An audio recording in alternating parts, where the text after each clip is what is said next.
I followed Mom onto the train. After passing through who knows how many cities, it finally came to a stop. I quickly jumped off after her, trying not to lose her and trying not to get caught either. We walked a bit farther, and suddenly I froze. Right in front of me was this calm, blue beach. Waves kept rushing up to the soft, white shore. It was my first time ever seeing the ocean for real. I was totally mesmerized, completely forgetting why I was even there. And by the time I remembered, Mom was already gone. I had no idea when I'd lost her. Hi, I'm Alice. I'm 16. Please like and subscribe. Ever since I was a kid listening to stories about mermaids, I've had this deep love for the ocean and swimming. Back then, I dreamed of becoming a mermaid, swimming freely in the sea. And now I want to be a pro swimmer, but every time I brought it up, Mom would shut it down immediately. The sea is scary and dangerous. Never go near it. I didn't get it. Was the ocean really that scary? Every year on May 20, Mom would disappear for a whole day. When she came back, she'd be super sad for days. I asked her over and over, but she never told me anything. I knew she was hiding something. So this year, I decided to follow her. But the moment I got to the beach, I lost track of her. While I was panicking, Grandma suddenly showed up. I only saw her once or twice a year when she came to the city to visit us. Looking for your mom? Come home with me. She should be back soon. Wait, Grandma lives by the sea and no one ever told me? I followed her back, and not long after, Mom returned. When she found out I'd followed her, she was furious. Don't ever do that again. Go home now. Can't Alice stay with me a while? It's been so long since I've seen her. Yeah, I miss you too, Grandma. Please let me stay. With both of us begging, Mom finally gave in. I could stay with Grandma for 2 months, but she insisted on staying too. I can take care of her just fine. Don't worry. How can I not worry? I'm sorry, Mom, but I'm staying here too. Ever since, Mom's been keeping a closer eye on me. I have to check in whenever I go anywhere. And the beach? Totally off limits. Like, come on, I'm not a baby. One day, while she and Grandma were out, I snuck off to the beach. It was peaceful and warm, not scary at all. Like she'd said, the ocean had this gentle pull, like it was calling me. The cool water woke something up inside me. While I was enjoying a peaceful moment on the sea, suddenly, a giant wave slammed into me. I panicked. Just as I started losing hope, I suddenly saw someone swimming towards me. He held me close and carried me to shore. Once I was done coughing up seawater, I finally looked and saw a super cute guy with soft chestnut hair. Thanks for saving me. I'm just glad you're okay. But seriously, you need to learn how to swim. It's a basic life skill. Could totally save you in situations like that. I've always wanted to, but my mom won't let me. Really? Well, if you want, I could teach you. I'm Otis, a swim coach. Wait, really? But can we do it at night? My mom's super strict during the day. Tomorrow night it is. I waved goodbye and ran back home, grinning like a total goofball. That night, I actually dreamed I was a mermaid swimming through the sea with my handsome merman, Otis. From then on, I snuck out every night to train with him. He was patient and I worked my butt off. My swimming improved fast. There's a swim meet in the city next month. Want to go for it? Yes, I'll do my best. Holding that registration form felt like holding my dream. One night, just before practice, a storm rolled in. Wind, thunder, and rain came out of nowhere. We ran to a little shack by the shore. I stared at the pitch-black sea. The waves were wild. For a second, I felt scared. You okay? It's safe here. Don't worry. My mom always said the sea was dangerous, and when I almost drowned, I believed her. But thanks to you, I'm not scared anymore. Otis looked at me, and the moment our eyes met, something sparked. He stepped closer, and I didn't move away. But right then, a loud clap of thunder made us both jump back. We looked at each other and burst out laughing. When the rain stopped, Otis and I were just about to head back when we spotted my mom sobbing on the bed. Alice, where are you? Alice. Mom, what's wrong? She ran over and pulled me into a hug. I could feel her whole body shaking. I found your shoes in the sand. I thought something terrible had happened. I'm okay, Mom. I promise. Why didn't you listen to me? I told you to stay away from the ocean. Don't worry, I was training with a professional coach. It's totally safe. But the moment she laid eyes on Otis, her face turned pale. You again? Are you trying to hurt my daughter all over again? I looked at Otis. His face had gone, ghost white. Mom, what are you talking about? We're leaving, and you are never to see him again. She yanked me away. I turned back and saw Otis standing there, his face full of pain. What on earth happened between them? I asked Mom over and over, but she wouldn't say a word. I tried calling Otis, but he didn't answer, so I decided to find out for myself. I snuck into Mom's room. After digging around for a while, I found a photo of a boy who looked a lot like me. Who was he? I held onto the photo and ran to find Grandma. She'd know something. Her expression softened the second she saw the picture. That's your older brother. He passed away more than 10 years ago. He drowned right here at this beach. My heart sank. My throat tightened. Mom never told me I had a brother. Your mum was shattered after losing him. That's why she left this place. She only comes back once a year, on May 20, to visit his grave. And what about Otis? How is he involved? Otis was your brother's friend. They went to the beach together that day. It was an accident. Otis survived. Mom still blames him, doesn't she? It wasn't his fault. It was a terrible accident. But your mom's never been able to forgive him. Otis still carries the guilt. That's why he became a swim coach. He wants to make sure no kid ever goes through what your brother did. Suddenly, Mom appeared. She snatched the photo from the table and snapped angrily. If he hadn't taken my son to the ocean that day, none of this would have happened. Then she stormed back to her room. I quietly knocked on the door. Mom, can I come in? No response. So I tried the handle. It wasn't locked, thank goodness. She was curled up on the bed, hugging the photo. Mom, I know everything now. I love you so much. Now you understand why I've been so scared. I couldn't bear to lose you. 2. Please stop swimming. Stay away from the sea. I felt her pain, but I couldn't give up on my dream because of a fear that wasn't mine. I want to become a swimmer. I'm not a little kid anymore. I've trained hard. I know how to stay safe. I just hope you'll support me. Never. We're going back to the city now. She rushed into my room and started packing my stuff, but then she found it, my swim competition registration form. You signed up behind my back? I just... Forget going home. You're grounded in this room until that stupid competition's over. No, Mom. Please don't do this. But she was gone. She slammed the door and left me there alone. It's been 3 days. The swim meet is tomorrow. I couldn't wait any longer. So I called Otis. Otis, can you help me? I can't let this chance go. I'll figure something out. Otis called Grandma. She agreed to sneak the key from Mom and unlock the door for me. I snuck out. Otis was waiting by the gate. He grabbed my hand and we ran straight to the harbor where a ship was about to leave for the city. But Mom had spotted and chased after us. I let out the biggest sigh of relief. You're finally awake. I'm so sorry. I won't run off again. I'll stay right by your side. Sweetheart, I'm the one who should apologize for forcing my fear onto you. Alice, go chase your dream. I'll cheer you on. That moment cracked something open inside me. She finally let go of the past. Then she turned to Otis. For the first time, she smiled at him warmly. Thank you for saving me. And I'm sorry. Deep down, I knew the accident wasn't your fault. I just couldn't face the truth. I never blamed you. I've prayed every day for your happiness. And I know he would have wanted the same. The next morning, I boarded a different ship back to the city. But this time I wasn't alone. I had the 2 most important people in my life right by my side. The swimming competition went smoothly and I won first place. I looked over at Mom and Otis. Both of them were smiling at me with eyes full of pride. To my mom and to my special someone, thank you. Without your support, I wouldn't have made it this far. Everyone was packing up and heading out. Otis and I were the last ones to leave. As we walked out, gently grabbed my arm and leaned in.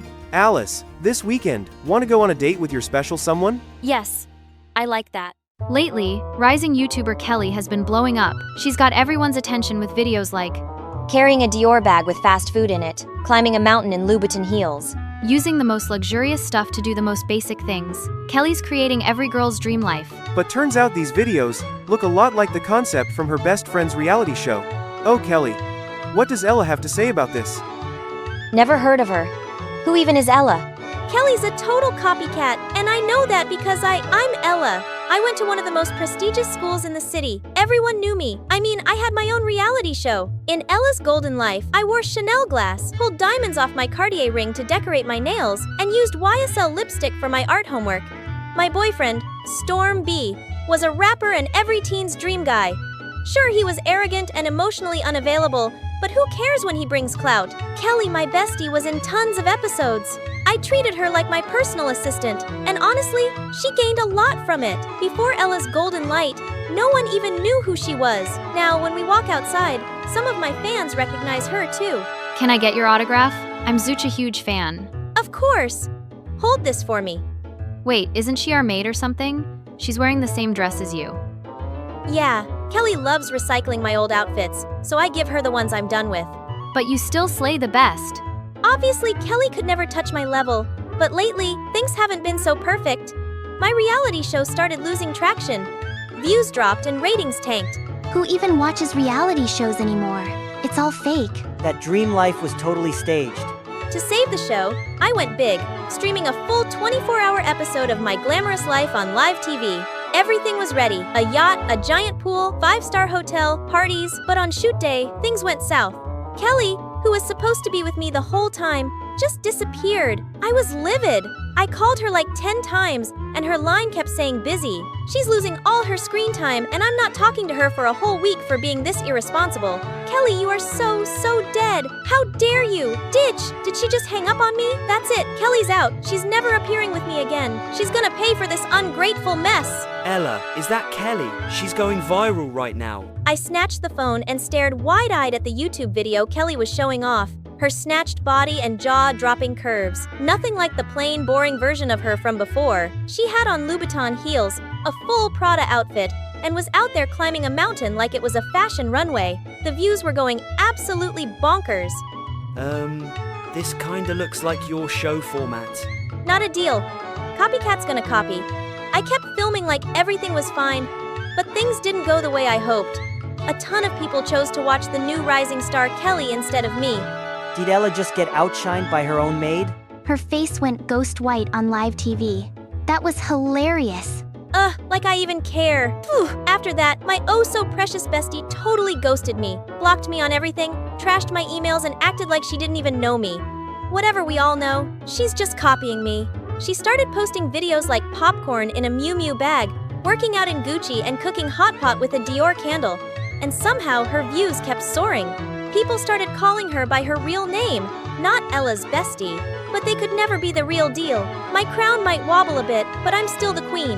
No matter what she does, Kelly's never taking my throne. Our Cold War dragged on until I got invited to a huge fashion event. And guess who I bumped into the second I walked in? Kelly with Storm V. I knew he was self-absorbed, but showing up with my enemy? That's just evil. Just so everyone knows, I'm officially dating Storm V. She stole my man too. Is she addicted to copying me or what? Does your best friend Ella know about this? Ella, who? Everyone immediately turned to look at me. I forced a smile, but inside I was about to explode. Kelly really just humiliated me in public like that. Well, game on, girl. Everything I wear is authentic, unlike some people who chase clout by copying others with their bargain bin knockoff. To remind Kelly of where she started, I posted a bunch of old videos, throwbacks of her tagging along behind me, feeding off my fame. But Kelly didn't just sit there and take it. She clapped back with a whole series of response videos. Ugh, I'm thirsty. Go get me a drink. But the vending machine's so far and it's scorching outside. What? You expect a celeb like me to walk there myself? I want water now. This dress is so pretty, Ella. Are you really giving it to me? Yeah, it's out of style. I don't want it anymore. Take it. Maybe it'll help with your tragic fashion sense. That girl who's always with me, don't bother remembering her name. Just remember mine. She's not that important anyway. Was she seriously trying to expose me? I was about to drop a spicy comeback video when, with a best friend like that, who even needs enemies? I noticed that too. Kelly always looked so sad when she was with Ella. The poor girl must have been putting up with her for years. I panicked and went back to watch the old videos, and yeah, they hit different. How had I never noticed how hurt Kelly looked? She was always quiet and even shrinking into the background. I used to endure so much for friendship, but I finally realized true happiness only comes when you learn to fight for yourself. I just sat there, staring at the screen. My chest felt tight, but even if our friendship was officially over, there's no way I was apologizing. Even with my reputation tanking, I was still the Hollywood it girl. Naturally, I scored a modeling skill spot in the Louis Vuitton runway show. I'd always been the star, front and center. Sorry, Ella. This year, we're replacing your vedette solo with someone else. Who could possibly outshine me? It's Kelly. I'm sure you've heard of her. Looks like I've beaten you again. This time in your favorite arena. That spot was supposed to be mine. I'm not playing second fiddle to her. I caused a scene. In the end, I got to be the first face opening the show, while Kelly stayed the vedette. The show went smoothly. We both strutted in glamorous outfits, cameras flashing, the whole crowd in awe. As the finale ended, Kelly and I walked side by side. Everyone's eyes were locked on us. I stepped forward to steal the spotlight just right. Then, a sharp elbow to my side nearly knocked me off balance. It was Kelly again. All eyes were on us. Then suddenly, Kelly jabbed me hard in the side, making me lose my balance. I snapped and shoved her right back. That spot is mine. No, it's mine. I've stood behind you long enough. I deserve to shine, too. We ended up tumbling to the floor, clawing at each other, unstaged, in front of hundreds of guests, and right under the broadcast cameras. For weeks, we were the laughingstock of every headline. My reality show got pulled. Kelly's YouTube channel bled subscribers like crazy, drowning in thousands of hate comments. Kelly vanished completely, and I locked myself inside for weeks, away from the cameras, away from the fake compliments. I finally had time to think about what we used to be. Kelly was a real one, a genuinely good friend, but somewhere along the way, as I got more famous, she started drifting further away. If anyone had to make the first move, it had to be me. I knew this was my last shot to save our friendship. Oops, there were way too many people swarming around her house. It took forever to dodge the crowd and sneak through the secret back entrance after pounding on the door non-stop. Nah, interviews. Please just leave me alone. Kelly, it's me, Ella. We need to talk. I don't want to see your face. No matter how much I begged, Kelly wouldn't open the door. A couple of anti-fans spotted me and started closing in. Their eyes looked anything but friendly. I've spent weeks reflecting on everything.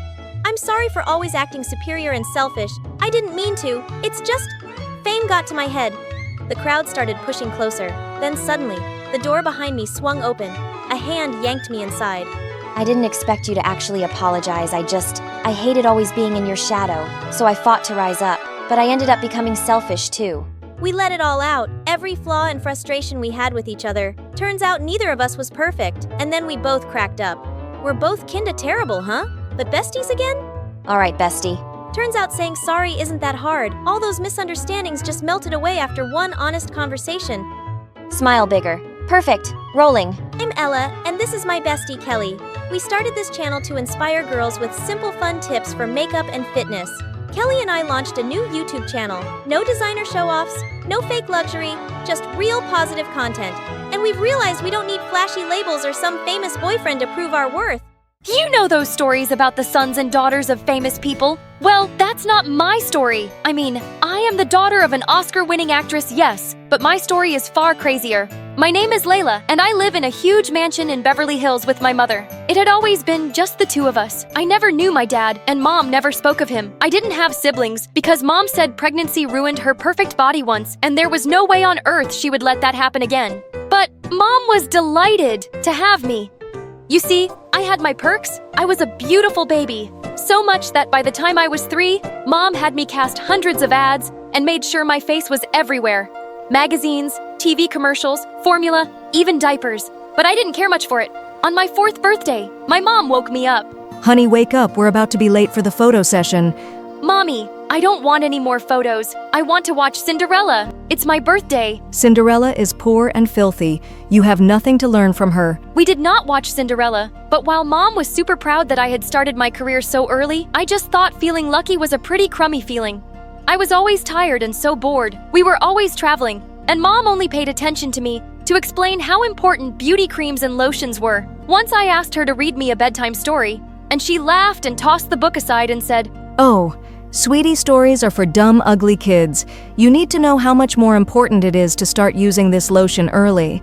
I wasn't even 5 yet. Mom decided that I should be homeschooled since my schedule was tight and there was no room for school. But by the time I was just 6 years old, I started to try to learn about creams and beauty processes. Because when I didn't, Mom stopped talking to me and ignored me. The first time I tried a DIY face mask, my mother was thrilled. I knew you weren't dumb.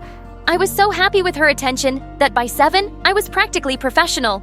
I knew everything there was to know about beauty, and trust me, I knew a lot. Day creams, night creams, shower creams, stringent lotions, and flowers. So many flowers. We lived in a pretty big house, and Mom and I had started cultivating all these flowers when I was 8. By the time I was 12, it was hard to distinguish which part was the greenhouse. Mom loved flowers and was always talking about how pretty I would look because of them. You'll look like a flower too.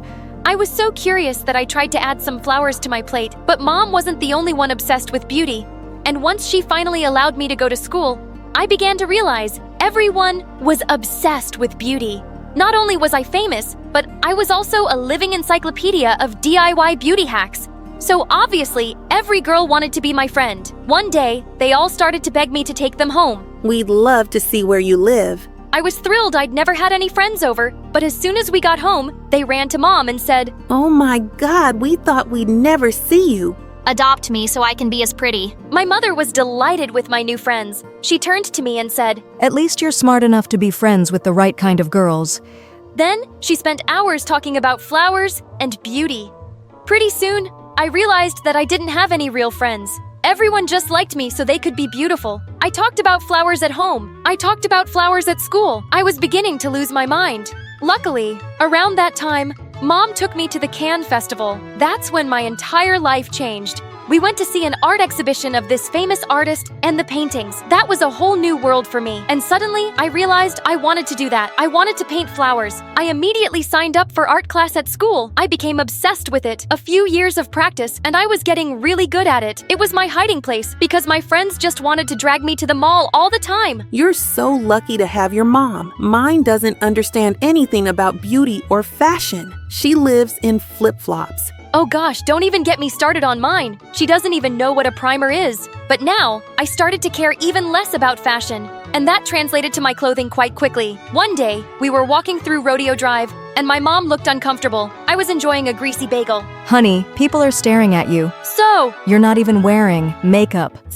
she stopped walking and looked at me desperately. You look ugly. I realized we were in front of the beauty salon. I sighed, and we got in. It was still nice to share a moment with my mom from time to time. This was the only place where she was really happy. Layla, it's been so long since the last time you were here. The shop owner put on her glasses and scanned my face closely. Oh, that porcelain skin. No makeup at all and still perfect. It reminds me of your mom's younger days. My mom looked at her annoyed and didn't smile again. Throughout the entire day, I got the impression that something changed beside her. After that, she became more obsessed with creams and lotions and makeup and fashion, and the day I said, "I want to go to art school when I graduate," she snapped. That beautiful body of yours is not going to last forever, you know. Do you know how lucky you are to have inherited my genes? All your friends would kill to be in your place. Maybe. I don't care about beauty or fashion. Maybe I don't care about your stupid creams. You seem to like my friends more than me, so why don't you throw me to the street and adopt them? Oh, honey, they are not even half as pretty as you are. I went to my art studio and continued to paint. Mom followed me and looked at all my pieces with disgust. There's no future in the art world, honey.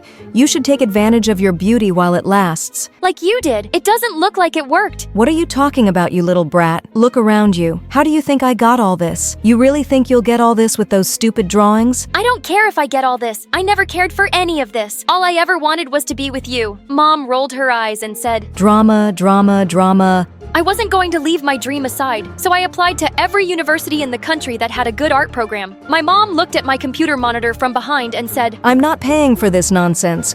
I don't need your money. My art will speak for me. I received acceptance letters from 6 different universities. High school was finally coming to an end, and I would probably choose the one with more miles between it and my home. I felt invincible and free. But when I got home that afternoon, not only was my mom not there, but all my paintings were gone. I started panicking. I needed my work for university.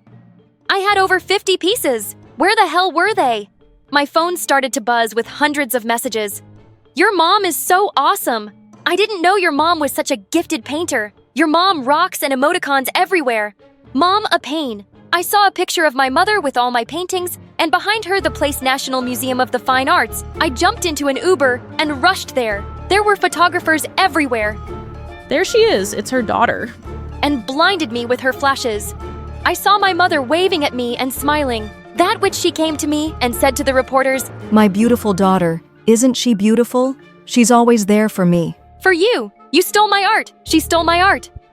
The flashes stopped for a moment, and then my mother started laughing. Everyone laughed too and followed her back inside. You will not get away with this! But it was too late. I was alone. I went back home and directly to my now empty art studio. I got a message on my phone. It was a video of me shouting at reporters.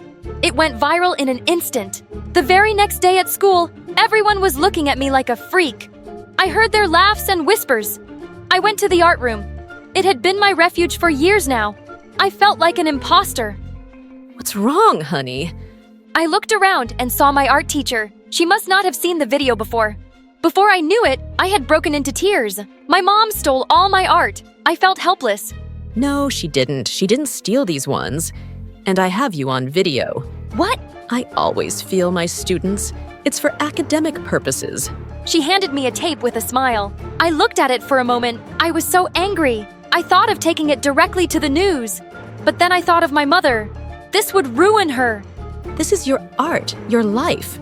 Don't let anyone take that away from you. Fight for it. And so I did. I went to the news and gave them the tape and explained everything. And that too went viral. And it did ruin my mother. I didn't want to see her again, but I had no choice. I went home and saw her sitting in the dark, but that woman wasn't my mother. The container was the same, but her spirit was gone. I felt awful. She looked at me and said, You did the right thing. She had tears in her eyes, huh? I got scared. What? You're leaving for college? You have your whole life ahead of you. I'm so proud of you, but I don't know how to live without you. I got scared. Oh, Mom, I'm not going anywhere. I already decided to go to USC. It's 10 minutes away. Okay, yes, that was a lie. The night after she stole my work, I wanted to go as far away from her as possible. But then, I realized I don't need to leave her to paint. I can do that from anywhere. I was happy on my first day of college. USC was huge. Some people knew who my mother was, but nobody knew me. And that was okay. A few months later, I did my first art exhibition, and it was a huge success. I sold all my paintings, and my mom was there for me. She stole a few flashes, but I was happy to know that now we could share time without any makeup or fashion involved.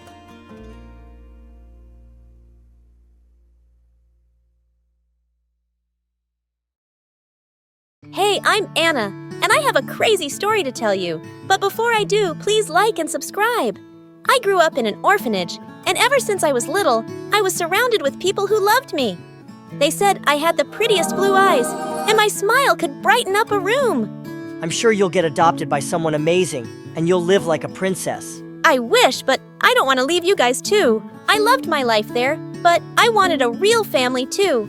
My wish came true when I turned 5, and a rich supermodel, Clara, adopted me. She traveled a lot for work, and I became favorite travel buddy. When I turned 16, I started a YouTube channel documenting all my travels, and within 2 years, it had more than 20 million subscribers. Life was great, but then one day, everything changed. I was in the cafeteria when my best friend Candace came running to me. We'd been friends ever since I got featured on her channel where she pranked people. You've got to see this, Anna. There's a girl who looks exactly like you. Candy, is this another one of your dumb pranks? I still haven't forgiven you for stuffing fear-fake spiders in my locker. Girl, I'm not fooling around. Trust me. Now get up. Just then, a girl swooshed past the crowd and hugged me, and when I saw her face, I almost passed out. We were identical. Holy mother of toads. Told ya. It's really you, Anna. Yeah, but who the heck are you, and why do you look like me? The girl told me her name was Jamie, and she was my twin sister. My head spun in 1,000 directions as I pulled her to the side to talk. Okay, tell me everything. My parents. Our parents are from Hawaii, and that's where I grew up. It's a beautiful place. You should visit. Oh, wait. I'm sure you've already been there since you've been everywhere. Get to the point, Jamie. Sorry. So I didn't know I had a sister till I saw your videos. I am so happy to have found you. How are you so sure I'm your sister? Maybe we're just two people who look exactly like each other. When I saw you, I confronted our parents, and they told me that they gave you up because they couldn't afford 2 kids. That makes no sense. Listen, I get it. I look like a homeless person, and you're, well, a queen. I know it's difficult to trust me, but we can get a DNA test to confirm it. And we did take the test. When the results came out, I was shocked. She really was my sister. I was happy and hurt at the same time. The next few days, Jamie and I hung out a lot. She told me she was here on scholarship and was living in some shabby hostel. So I asked Clara if she could live with us. I don't know. I mean... Please, please. You're so busy these days, and I could use some company. But you hardly know her. She is my sister. Clara eventually caved and Jamie moved in.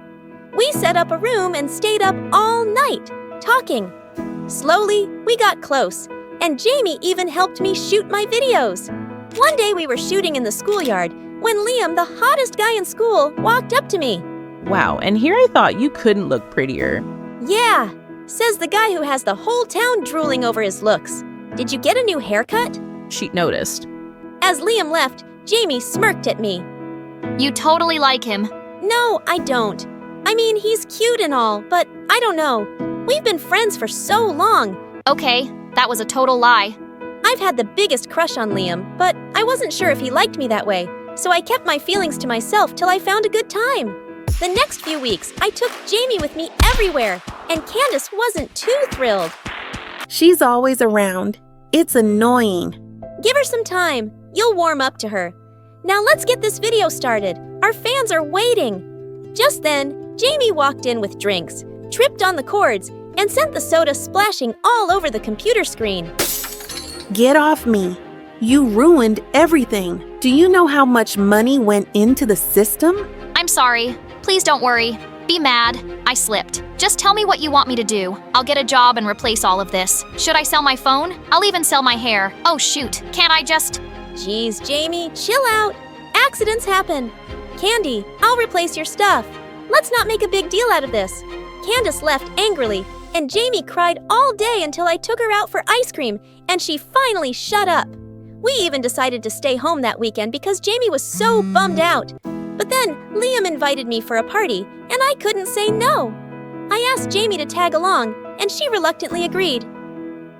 But my jaw dropped when I saw her dressed up. Wow, you look well like me. It's nice, right? I wanted to make an impression as your sister. Can't let your reputation stink just because I do. Don't say that. You look great. We were having a blast at the party, and thankfully, Candace was in a good mood, and she and Jamie made up. I was getting some drinks when Liam tapped on my shoulder. I'm glad you showed up. How could I not? It's your party. Listen, I've been wanting to tell you something, but I was waiting for the right time. I like you, Anna, like a lot. And something tells me you like me too. Liam, Anna, we have to. Oh my god. I'm interrupting something, right? I'm so stupid. Are you mad at me? I think you are. Maybe I should leave. Orient. No. Wait. I don't have a car or money for a cab. It's okay. I'll hitchhike with some stranger. Hopefully he won't be a kidnapper or a weirdo. Oh my god, Jamie. You know what? Let's just leave together. I'll talk to you in school. Liam? We left, and I couldn't help feeling annoyed with Jamie. But when we reached home, Jamie's phone rang, and she went to take the call. But when she came back, I could tell she was crying. What's wrong?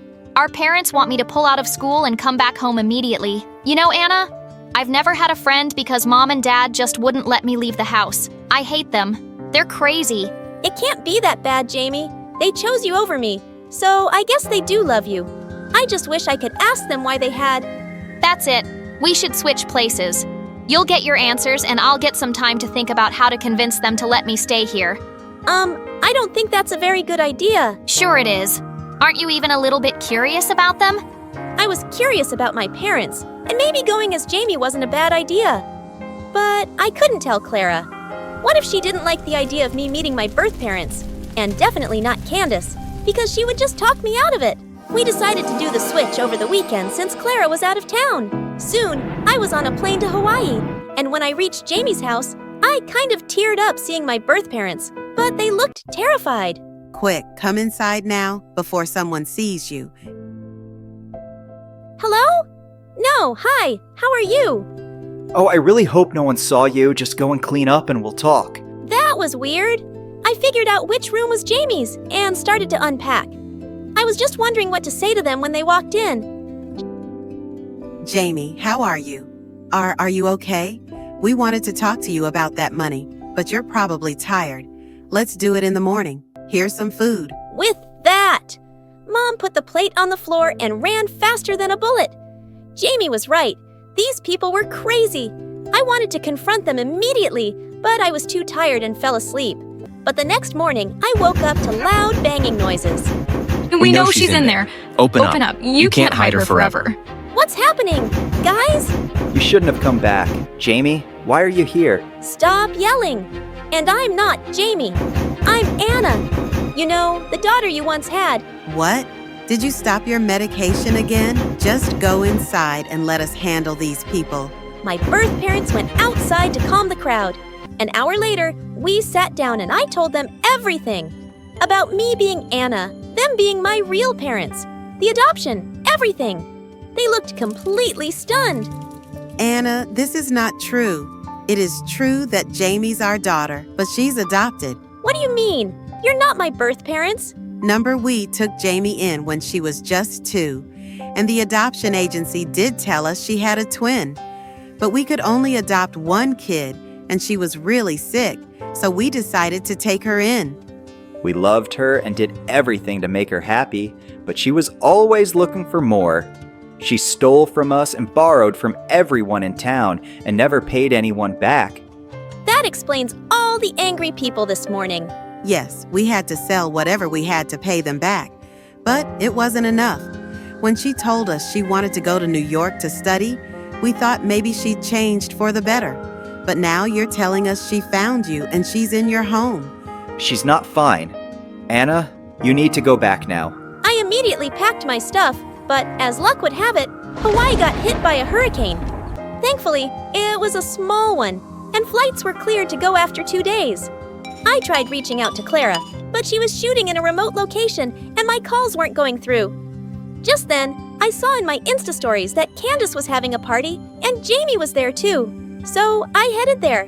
But when I reached the party, my heart fell to my stomach watching Liam making out with freaking Jamie. Get off him, you freak! Oh my god. You're back. I thought you were gone for good. What have you gone completely crazy? Jamie, I'm Anna. No, you're not. I am... Really? Then why are you dressed like that? Babe, make her leave, please. Candy, you know me. I'm Anna. Okay, Jamie, you need to leave before I call the cops. Anna told us how you stole from her and how she kicked you out. You can't make a fool out of me. Clearly not, since you're already acting like one. Candace pushed me away, and I was shocked beyond words. Crushed. I went home only to find out that Jamie had told the guards not to allow me in my own house. This was officially the worst day of my life. Thankfully, I had my credit card, so I booked a hotel room. The next day in school, I was stunned to see that Jamie had taken over my life completely and had all my friends wrapped around her fingers. I had to do something to expose her before it got any worse. So I set my phone to record and waited until Jamie was alone. Do you really think you can pull this off? No one will believe you. Jamie, please. What do you want from me? Stop torturing me. She took the phone from my pocket and threw it away, breaking it to pieces. Don't act smart with me, or I'll be your worst nightmare. Jamie smirked and left. I had to outwit her. But how? No one believed me. I skipped school for the day and went back to the hotel. Just as I put my bag down, someone knocked on my door.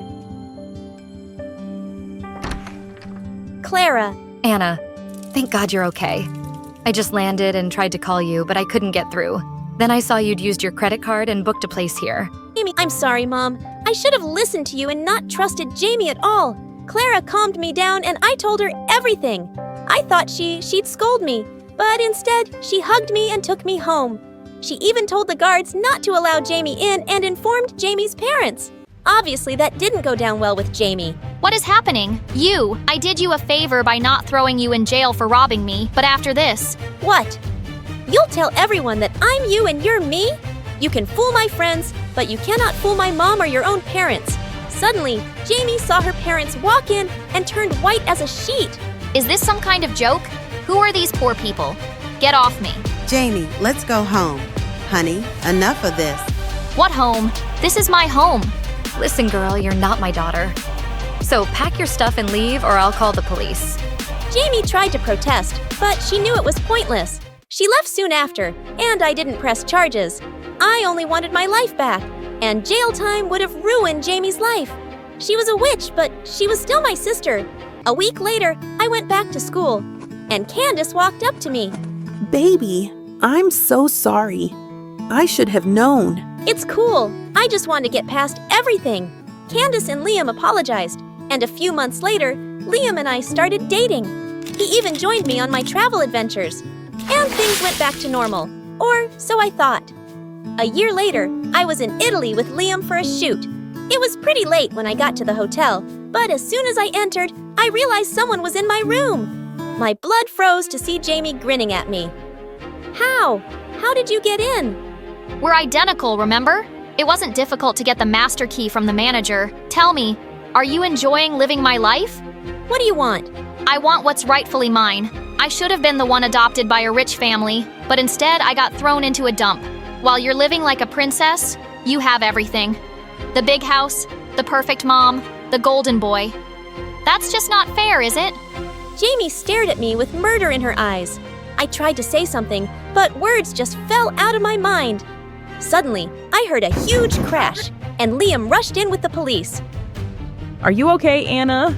Liam told me how someone on the hotel staff had seen Jamie come in, and then I walked in. 5 minutes later, They were confused and called me. Since you weren't answering, it wasn't hard to guess it was Jamie. He's lying. I am. Anna. Enough! Stay away from my guy and my life. I can't believe I ever called you my sister. You psycho! Rot in jail for a long, long time.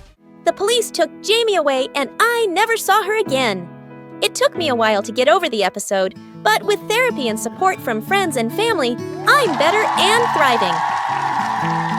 Hi, I'm Brianna from New York. Please like and subscribe. I was raised by my single dad, who owned a multi-million-dollar company. Even though he was super busy, he always put me first, and I felt truly loved. He worked from home till I was 3, and then he hired the best nannies to take care of me while he was away. Life was good, until one day something really strange happened. I was 4 years old, when one night I saw Dad working really late, and I decided to make him some hot chocolate. As I walked over to his desk, I suddenly tripped on the carpet and spilled it all over his laptop. Oh my God, Brianna, you fried my laptop. It has so much important stuff on it. Suddenly, I felt something happen to my face.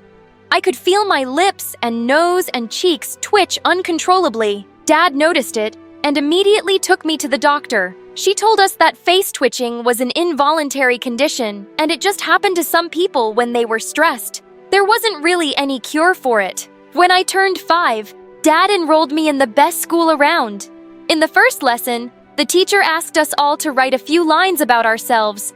But this girl next to me kept talking so loudly with her friends, I could hardly focus. Hi, can you make a little less noise, please? I'm trying to write and...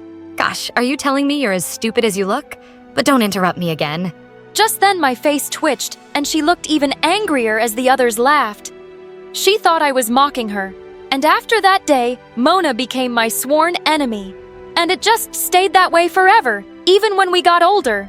Once, when I was in 7th grade, Dad and I got stuck in traffic on our way home, and we saw a homeless couple on the pavement fighting over a sandwich. A boy my age was sitting near them with a basket of apples, and he came running towards us. Sir, would you like to buy a pound of apples? It only costs $1. And with that, I'll buy dinner.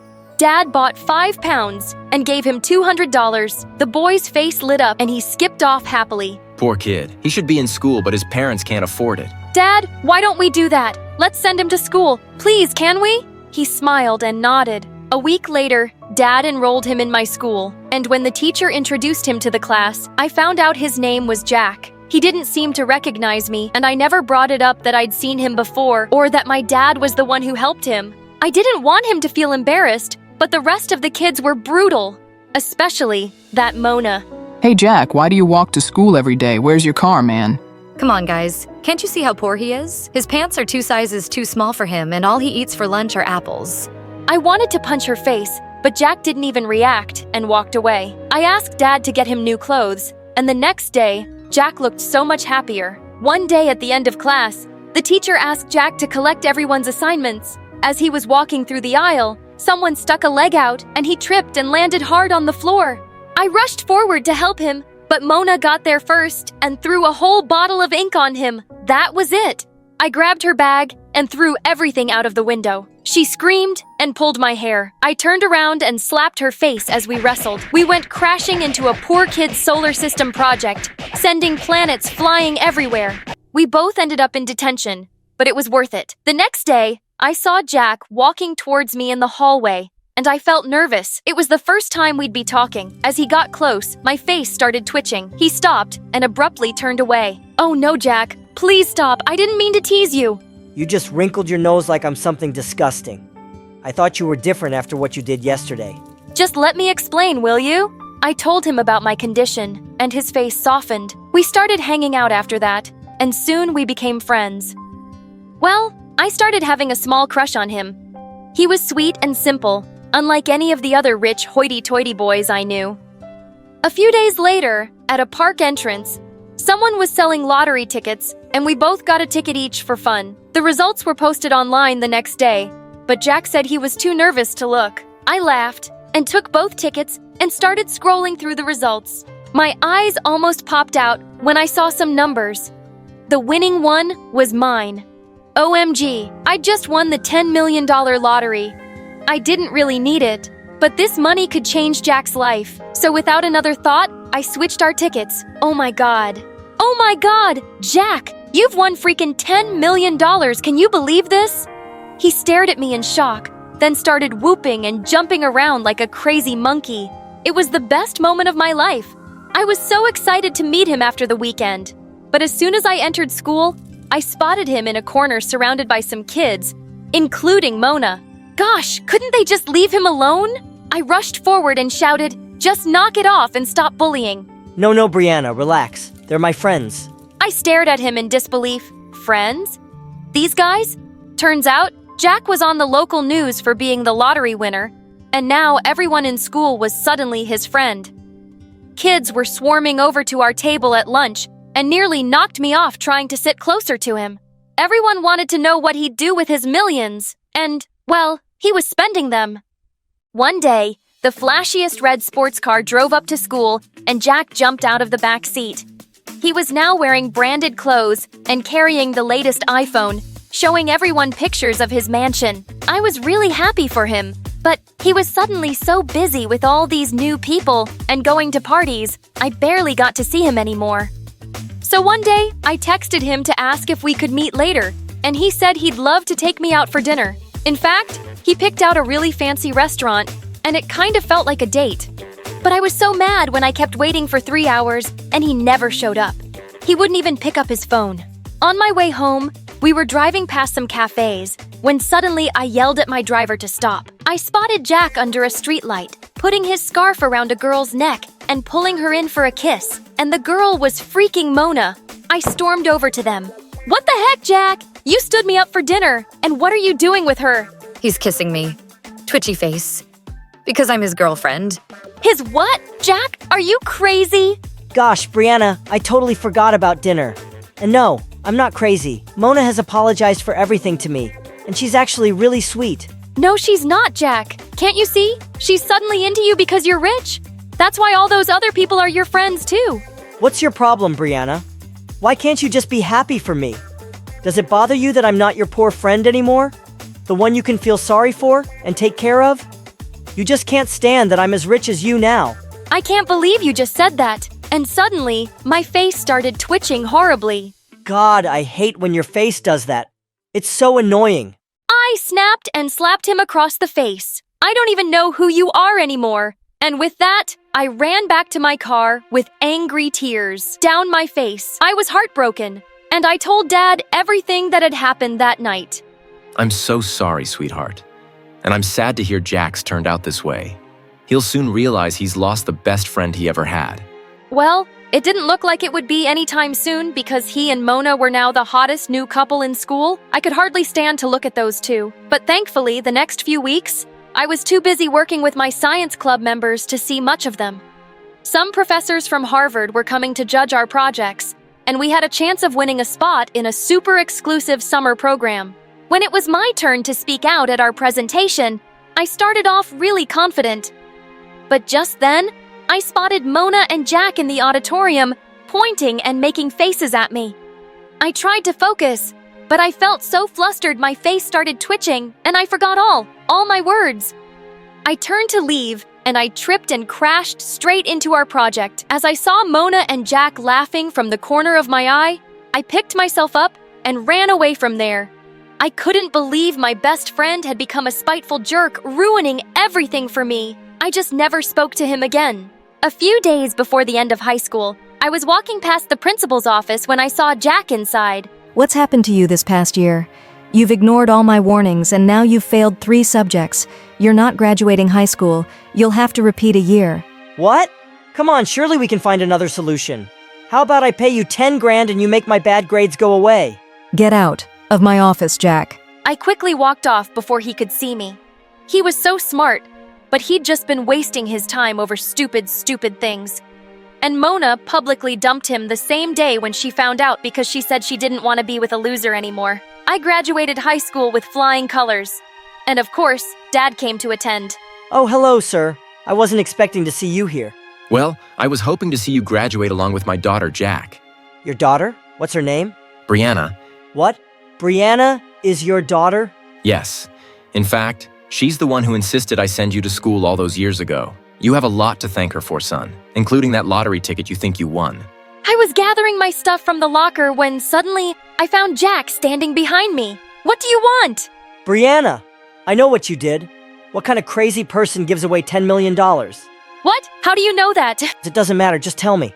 Why did you do that for me? Jack, when I saw you as a kid on the roadside, it broke my heart to think you didn't get as lucky as me to be born to rich parents. That lottery ticket was also just dumb luck. I didn't do anything to deserve it, but I really believed you deserved a better life. I still believe that, and I don't regret giving you the money at all. I can't believe I was such a terrible jerk to the best person in my life. I'm really sorry. I don't deserve your forgiveness or your friendship, and I won't ever bother you again. Goodbye, Brianna. I hope you have a wonderful life. He walked away, and I had a lump in my throat as I watched him leave. A few years later, at university, I was studying in the library one evening when I realized it was quite late. As I was walking back to my apartment, I suddenly felt like I was being followed.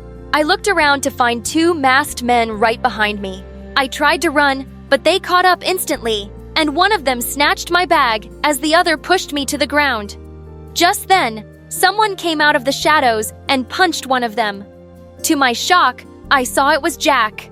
The two men started beating him up as I screamed for help. Just then, a policeman came around the corner, and the two men ran away. I called an ambulance, and I immediately rushed Jack to the hospital. He was unconscious and in really bad shape. He went into a coma. 10 days later, I was sleeping on a chair by his bed when I felt a hand on mine. Oh my God, you're awake! Are you okay? Yes, I'm fine. Jack, why were you there that night? How did you even know where I was? I regret what I did to you so much, Brianna, so I made a promise to myself to always look out for you. I was too stupid to notice, but all those years, you were my guardian angel. You watched over me and stood up for me when no one else did. I owe you my life forever, and I love you, Brianna. Finally, you sound like that sweet boy I used to be friends with. I forgive you, Jack, and I love you too. And with that, I leaned in for a kiss. Hi, I'm Sophia from New Hampshire. Please like and subscribe. My sister Ivy and I are twins. Dad left before we were born, so I never knew him. Mom raised us on her own, and she was just something else. When we were babies, Mom forced us to wear helmets every day, except for when we slept. We even wore helmets in the bath when she wasn't washing our hair.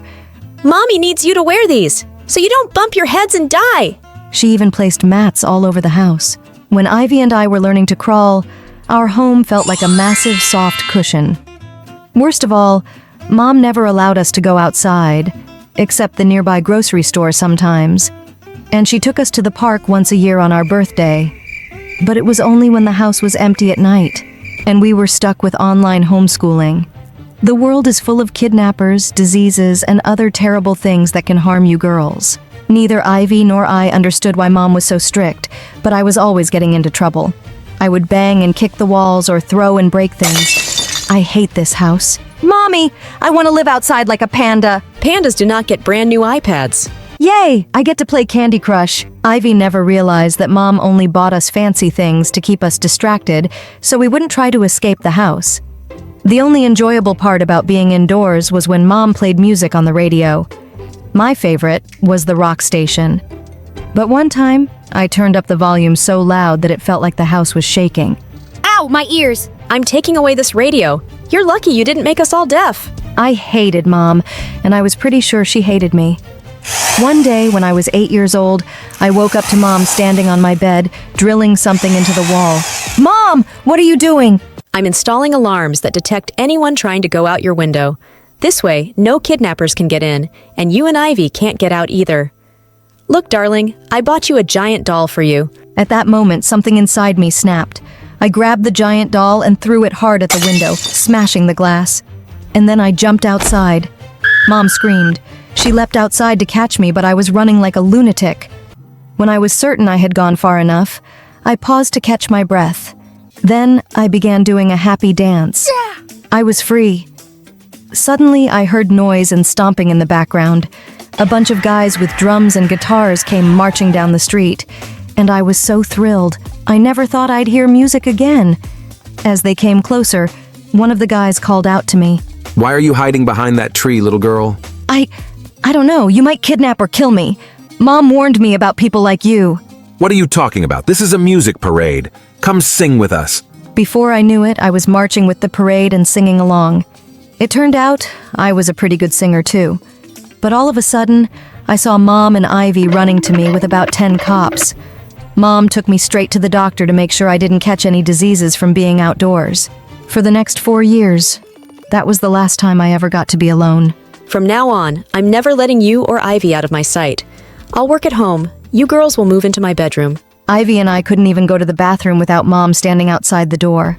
But one night when I was 14, I saw Mom asleep and snuck upstairs to the attic. I needed a moment to myself. But when I got there... Sophia, what are you doing up here? What are you doing up here? Are you having a date? No, duh, we're having a date. I did everything to escape all your mom's crazy alarm systems. Wow, Ivy, I thought you were Mom's good little girl. But don't worry, I'll keep your little secret. But just then, Mom came running upstairs. What on earth is going on here? Who on earth are you? Get out of my house this instant. Mom, stop, you're embarrassing me. Do you know what embarrasses me? That one of my daughters was on a cozy date with a kidnapper or a robber. I jumped in and said, he's neither of those things. He's my boyfriend. Mom grabbed a baseball bat in the corner as she swung it towards Ivy's date. He ran down the attic as fast as he could. That's when Mom burst into tears and started to pull her hair and yell like a toddler. That boy in the house could have kidnapped you both. I've done everything to keep danger out of this house. But I failed.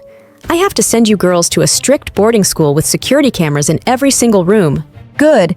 Send us to boarding school. I'm tired of living with all your crazy rules. But I don't want to go to boarding school. This is so unfair. But 2 weeks later, Mom sent us away to boarding school. Ivy refused to talk to me there, and I couldn't take the tension between us. Please don't be mad at me. I even tried to keep your secret. I can't help it that Mom's a psycho. Just leave me alone. I grabbed Ivy's arm, but she pulled away. At that moment, Ivy tripped and fell straight to the floor. She started to cry, and tons of teachers came running. I'm sorry, it was a total accident. I think I broke a bone. You sound just like Mom. Just because you fell down doesn't mean you broke a bone. But it turned out Ivy broke her leg, and an ambulance took Ivy to the hospital immediately.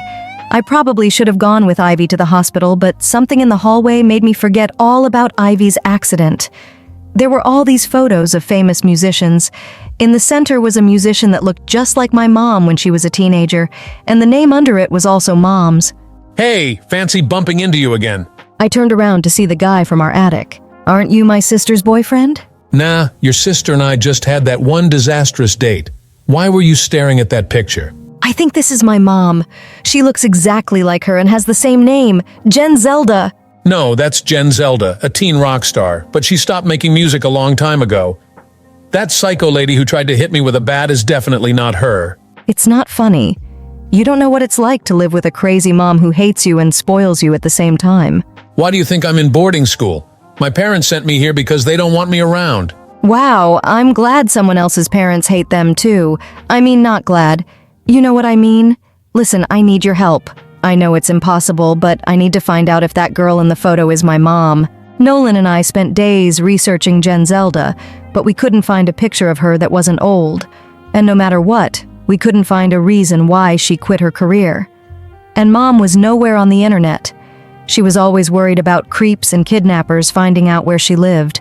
I don't get it. Just ask your mom about it. She wouldn't tell me anything. She's crazy. She doesn't even let me listen to music, even though I love singing. You like singing? Me too! Before I could answer, I heard a noise behind me. I turned around to see Ivy in a wheelchair. Sophia, where have you been? You never visited me in the hospital. Ivy, I'm so sorry. I meant to visit you, but I found something crazy about Mom. Wait, what's Nolan doing here? I meant to tell you I transferred here and that your sister and I like each other. Wait, what? What do you mean like each other? You never visited me because you were hitting on a guy I dated. Sophia. What? No, that's not it at all. Get off me. Nolan. Ivy could barely walk, but she limped away as fast as she could. I went after her to apologize, but her door was locked and Nolan followed me around all week. Come on, I really like you. Ivy will get over it. I wanted Nolan to leave me alone even though he was cute and interesting. But when we both auditioned for the school band and got in, it was impossible to avoid him. I really wished Ivy would talk to me so I could tell her what I discovered about Mom. But she just wouldn't, and it was all I could think about. Could it really be that Mom had just been a completely different person before? And what happened to her? 2 weeks later, the day of our show arrived, and just as I stepped onto stage to perform, I froze in my spot. Mom was in the audience. Suddenly, I couldn't remember any of the lyrics to my song. I stood there completely blank as the band played on. Get on with the song, you freak! Oh, a loser! All of a sudden, all the kids started throwing. I wanted to disappear, but then I had an idea. Hey, who wants to hear a former rock star sing? I want to welcome Jen Zelda to the stage. I wanted to see how Mom would react. Jen Zelda isn't here! Idiot! Her career ended 30 years ago. Everyone continued booing and throwing things at me. That's when Mom walked on stage and grabbed my microphone. I knew this school wasn't strict enough. Hey, it is Jen Zelda. Mom, is it true you were a rock star? Never mind that. They let students be in a band. Bands go out at night with gang members and crazy people. Mom, just sing with me! Oh no! I know everything you girls have been up to. I downloaded apps on your phones that let me read your messages. This school is stupid and unsafe. And I came here tonight to take you both home. Mom grabbed my arm and tried to drag me off stage. Kids were laughing like crazy. It'll be fun. I bought a horse for you and Ivy. I'll go bring him. What are we going to do with a horse? Why can't you just act normal for once and just sing with me? Haha, who knew Jen Zelda was a psycho? I had never felt more humiliated.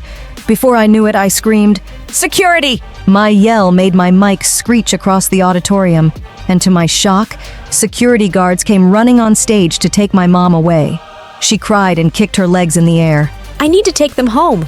I even brought them their own horse. I felt awful seeing the security guards take Mom away. But she was acting crazier than ever. I thought I'd call her the next morning to see how she was. But just then, Ivy came to my room and said the principal wanted to see us. Ivy and I walked into his office to find him sitting with another man.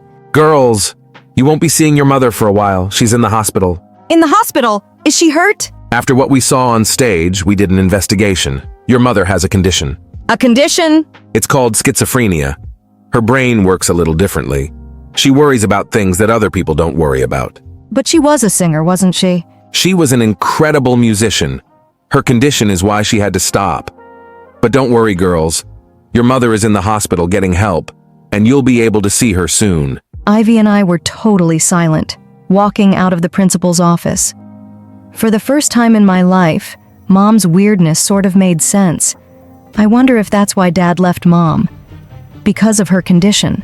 Dad should have taken care of her and inspired her to sing again. A few weeks later, Ivy and I visit Mom in her treatment center. She was so happy to see us. I'm so sorry about everything that's happened.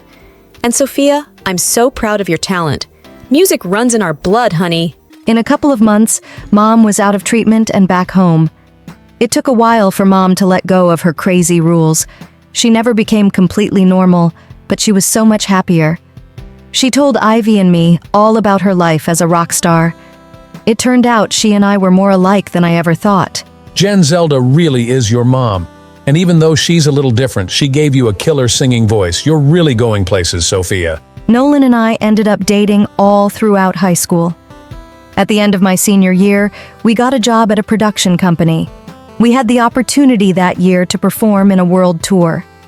One day, I came into work with a present I'd bought to surprise Nolan. You bought me a baby, babe?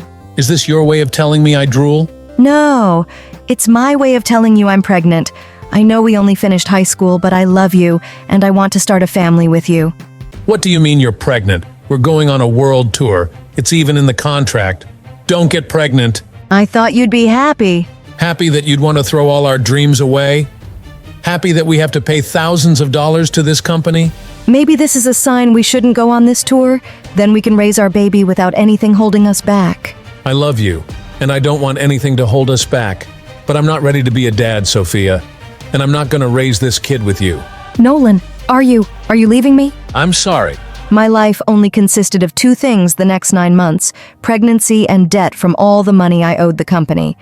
I even had to move back in with Mom temporarily. Don't worry about anything, sweetie. You can raise the baby right here.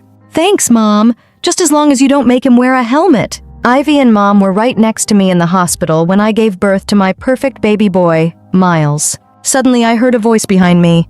Is it cool if I hold him? Nolan, what are you doing here? I came to meet the mother of my son and to tell her that I made the biggest mistake of my life leaving her. I know you're not going to forgive me, but I want you to know that I've paid off all the debt to the music studio. I love you, Sophia. And I love our son, too. I always will. So come back here and hold him then. Miles wants to meet his dad. You can tell him I'm not going anywhere.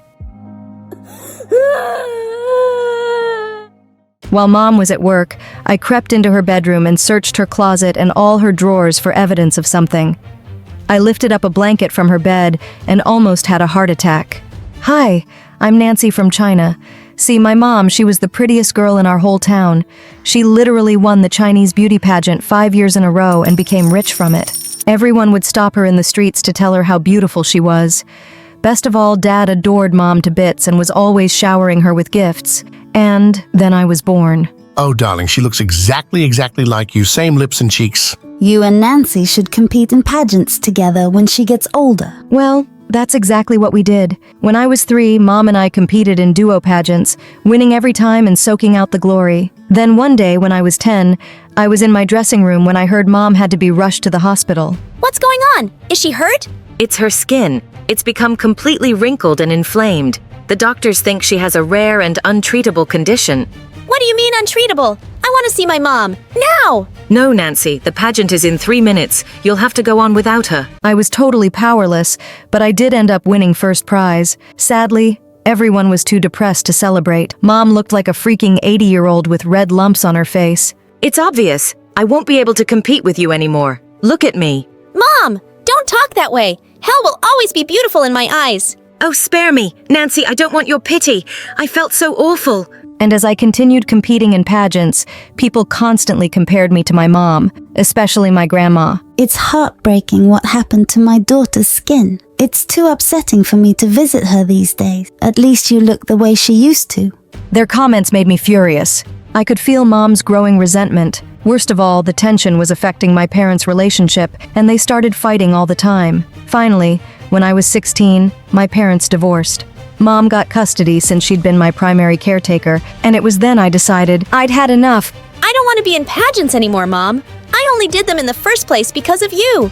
And I don't like how bitter and jealous you get every time I compete. That's the most ridiculous thing I've ever heard. Why would I be jealous of my own daughter? Gee, good question. All I know is it just got worse as I got older. I quit pageants, and then Mom decided to move to the US, which was a big adjustment. And as soon as we settled, she became even more of a nightmare to be around. That's a disgusting amount of makeup. But I'm just wearing lip gloss. Well, you're wearing too much for a girl your age. Wash it off right this second. I don't understand how you can eat all those pancakes and not blow up like a balloon. Enjoy it while you can. Luckily, my new school became much happier than my home life. One day at school, I asked around to see if I could get an English tutor, since I still wasn't comfortable with the language. All the kids recommended the same guy, someone named Gavin. He tutors for volunteer hours so it won't cost you anything. Plus, he's gorgeous. Every girl at school has a crush on him. Oh, well, I'm not looking to date at the moment. I just want to pass my classes. But when I met Gavin in the library that day, my heart skipped 10 beats. He looked like a storybook prince. How could I concentrate on homework with that smoke show up in my space? Are you okay? Your cheeks are bright red and you look adorable. I do not look adorable. I mean, can we get to work, please? My homework isn't going to do itself. We sat down to study, and I had to admit, Gavin was as brilliant as he was handsome. But when I started doing my math homework, he kept staring at me with his twinkling dark eyes, which made me nervous. So are you free to go out this weekend? Excuse me? I don't want to go out at all. You're just here to tutor me. I know, but I can't fight my attraction for you. I've never believed in love at first sight until now. Seriously, does anyone fall for your cringy pickup lines? Face it, Nancy. I'm smart, I'm funny, and I have great hair. You won't be able to resist me for long. I couldn't help rolling my eyes at that. Maybe I should get a new tutor. Except that same week, I ended up getting an A on 2 exams. See, I don't disappoint. Now will you go out with me? Just because you helped me get a good grade doesn't mean I owe you anything. Come on, just one date. With that, Gavin pulled out 2 tickets from his pocket, and holy crud, they were too astounding. Sasha concert, my favorite singer. I've been saving these for someone special, Nancy. Okay, I'll go, but only because I'm a huge Sasha fan. But this is not a date. The night of the concert, Gavin came to pick me up at 6. But the second mom saw him, she looked furious and pulled me aside. Where do you think you're going with that boy? To Sasha's concert. I already told you I was going with a friend. Please, do you really expect me to believe Mr. Heartthrob here is just a friend? He'll break your heart just like your father broke mine. You're not going to that concert. But Sasha's my favorite singer, and you and I both know Dad didn't do anything wrong. That comment made Mom so angry that she sent Gavin home and me up to my room. I was so mad I was shaking. Then suddenly I heard a noise from my bedroom. It was Gavin. Hey, I think I'm stuck. You're gonna have to give me a hand. Oh my God, are you trying to crawl into my room? Well, you want to go to that concert, don't you? You said you're a huge fan, and if you can fit through this door, you probably won't get. My heart fluttered as he smiled up at me. There wasn't any harm in going on a date with him, was there? So I crawled over and we went to the concert, and we're running over an hour late. This is all Mom's fault. It's because of her. We left during rush hour. She's becoming even more of a train wreck since the divorce. Your parents are divorced? Wow, small world. Your parents are divorced too? Well, actually, Mom left us a couple of days ago. She met some guy at work and is leaving my dad to be with him. Wow, immense. So sorry. It's fine, I'll get through it. Gavin didn't seem to want to talk about it anymore. The concert was almost over when we arrived. But Gavin has an idea. If we stood here, we would have time to listen to the last song. The last song was a slow one, and I closed my eyes, swaying my shoulders in the wind. I know your mom isn't perfect, but you sure are beautiful like her. Ugh, I hate it when people compare me to my mom. Can I be my own person? I'm more than just a pretty face. I know that. You also have pretty hair.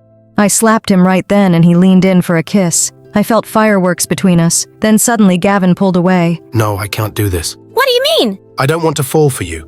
I'm scared of getting hurt. I don't want what happened to my parents to happen to us. Dude, we're in high school. I'm gonna run off with some other guy. Your parents' failed relationship doesn't mean you have to live in fear. But Gavin just said taking me to the concert was a mistake and started driving me home. I felt like such an idiot. Thankfully, Mom was in bed when I got home, and I fell asleep with no trouble. Then, at around 5 a.m., I felt someone's hands on my head. It was Mom. Nancy goes back to sleep. At that second, I spotted a pair of scissors in her hands. What are you doing with those? And why are you holding a strand of my hair? Are you cutting my hair in my sleep?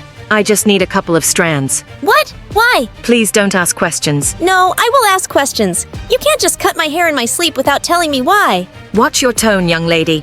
I'm not doing anything wrong here. You need to learn to respect your elders and bite your tongue. Mom stormed out of my room and slammed the door. She grounded me for a week, but I wasn't gonna let her scare me. While Mom was at work, I crept into her bedroom and searched her closet and all her drawers for evidence of something. Then finally, I lifted up a blanket from her bed and almost had a heart attack. On her bed was an open cardboard box with a pile of my hair strands. How long had she been collecting my hair?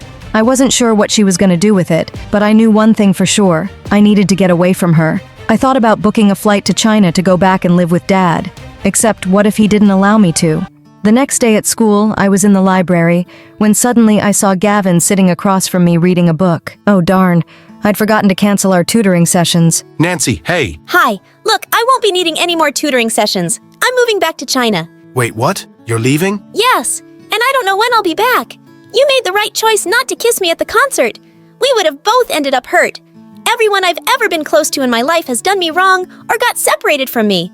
You were right to protect your heart, Gavin. He stared at me with sad eyes, and I couldn't bear being around him anymore. I went back to the house so I could secretly pack my bags and leave home. But that night, Mom knocked on my door. Do you have a minute? What's going on? What's in that box? Your 18th birthday is tomorrow, so I made you a present. Oh man, my birthday. I'd completely forgotten. What's this? You asked why I was collecting strands of your hair. Well, it was to make a quilt with something called dong tai hair embroidery. It's an old Chinese practice. You sew hair strands onto a piece of white silk. My grandmother started a tradition where a mother would embroider a piece, pass it down to their daughter, who would continue the work and keep working on it until it was finished. Then the next daughter in line would receive the quilts as a gift. And that's you. I was shocked. Mom hated me. There was no reason she'd want me a part of any family tradition. I don't even remember the last time you gave me any presents, let alone something like this. Well, it's your 18th birthday, and it's an old family practice. My mother used to tell me back when we were close that she wanted me to continue it. And you are my daughter after all. Mom hugged me awkwardly, and I tried to feel happy. Maybe I didn't have to run away from home after all. My mother loved me, but I still couldn't sleep that night. I felt in my gut something was off, that Mom didn't give me that blanket for the reasons I thought she did. Suddenly, I heard voices coming from the other room that sounded like a FaceTime conversation. I can't believe you made me go through all that work to give Nancy that dung-tie blanket. She barely even said thank you. I shouldn't even have to ask you to pass that blanket down to your own daughter. I had to offer to take Nancy for the summer so you'd agree to do it, like I haven't already passed down enough to her. Nancy is prettier than I ever was and won more pageants than I ever did. I did what you told me. I gave her the stupid quilt. What more do you want from me? Well, that all made more sense. Of course, Mom hadn't changed. And of course, she hadn't grown to love me. I refused to speak to both her and Dad that week. And one night, after Mom went to sleep, I threw the dung-tie quilt into the fire with my strands of hair and 2 generations worth of work. At school, I still saw Gavin, but I avoided him too. After all, I told him I was leaving the country on the last day of the semester. I was taking my finals, but I was panicking because I didn't know any of the answers. I tried to calm myself with deep breaths, when suddenly some kids ran in. Miss Benson, someone broke into your car. And that's when Gavin walked in and sat next to me. We only have like 2 minutes tops. Give me your test. I'll finish it for you. No, Gavin, I can't ask you to do that. But he'd already taken my test and was filling in the answers. Why was he helping me? So obviously you didn't move to China in the end. No, not yet, but I still might, just to get away from everything and everybody. I don't understand, Gavin. Why did you do this for me? Because I still care about you. I know I wasn't ready to kiss you that night at the concert, but part of me regrets that. Really? Yeah. I don't want my parents' divorce to scare me away from falling in love. You told me that night, nothing is worth living in fear for. Gavin pulled me close, and I felt my heart skip a beat. Maybe you're right, Gavin. Because my mom didn't know how to love me doesn't mean there aren't other people out there who do. You mean, like me? Slow down, buddy. We're not there yet. I leaned over and kissed him right then. For the first time in ages, I walked home feeling happy. But when I entered the house, I found Mom sitting in front of the fireplace crying. I can't believe you burnt the family quilt, a 3-generation quilt. It wasn't a 3-generation quilt because you were never gonna pass it down to me. You only did it because Dad told you to. You know what? I'm done putting up with this. I'm moving out of this house. I'm not gonna live with you anymore.